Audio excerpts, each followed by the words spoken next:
Oke, sekarang kita memasuki part 3 dari bab pengenalan sel, yaitu spesialisasi sel.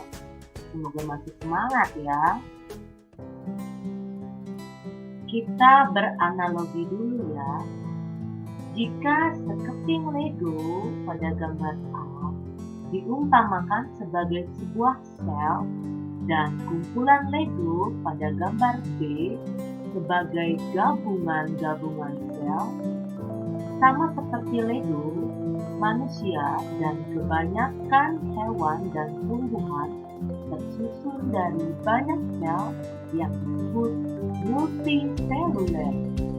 Organisme yang hanya memiliki satu sel disebut organisme uniseluler yang hanya membutuhkan satu sel saja untuk menjalankan seluruh aktivitas hidupnya. Spesialisasi sel A. Uniseluler merupakan organisme bersel satu. Contoh bakteri dan organisme dari kerajaan protista seperti amuba, paramecium, eugenia, dan chlamydomonas. B. Multiseluler dan spesialisasi merupakan organisme bersel banyak.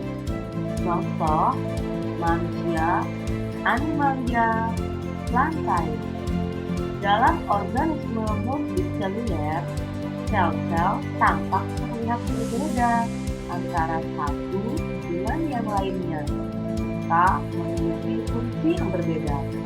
Sel-sel bekerja sama memberikan manfaat bagi organisme tersebut, dan dapat dikatakan sel-sel mengalami spesialisasi. Spesialisasi pada sel tumbuhan terdiri dari A. Sel akar rambut. Proses fotosintesis membutuhkan air yang didapat dari akar tanaman. Spesialisasi sel akar rambut pada tumbuhan memudahkannya untuk meningkatkan penyerapan air karena area permukaan akar membesar.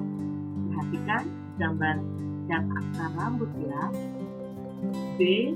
Stomata. Stomata berfungsi mengambil gas karbon dioksida dan melepaskan oksigen.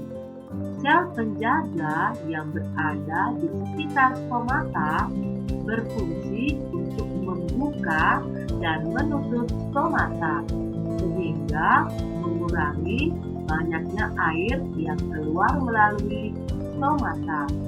Gambar ada di bawah ya.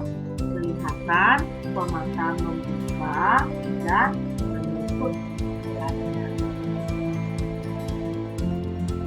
Spesialisasi pada sel hewan. A. Sel darah merah.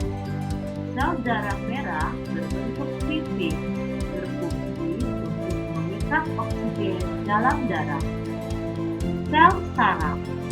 Bentuk sel saraf yang panjang dengan tujuan untuk menyampaikan informasi dari indera ke otak dan dari otak ke otot atau kelenjar. Sel otot memiliki banyak nukleus dan mitokondria untuk menunjang fungsinya sebagai alat gerak. Jumlah nukleus dan mitokondria yang banyak memudahkan sel otot untuk memproduksi energi yang dibutuhkan makhluk hidup dalam melakukan berbagai aktivitas. B. Sel, jaringan, organ, dan sistem organ. Jaringan adalah kumpulan sel-sel yang karakter dan fungsi yang sama. Organ adalah gabungan jaringan-jaringan yang memiliki fungsi yang sama. Kumpulan organ bekerja sama dengan organ lainnya membentuk sistem organ. Kerjasama sistem organ untuk menjalankan Fungsi tubuh menghasilkan organisme. Perhatikan gambar ya. Jadi dari sel, jaringan, organ, membentuk sistem organ, dan organisme.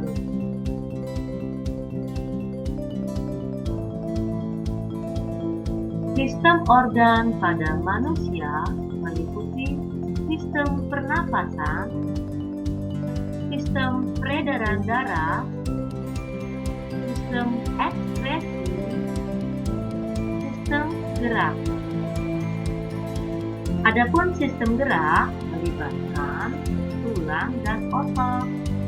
Sistem ekspresi melibatkan kulit, ginjal, paru-paru. Bagaimana sistem organ tersebut bekerja akan dibahas pada bab selanjutnya. Untuk sekarang, silahkan review halaman 25 dan 26 di buku paket IPA ya, serta pelajari artikel sel punca di sana. Selamat belajar!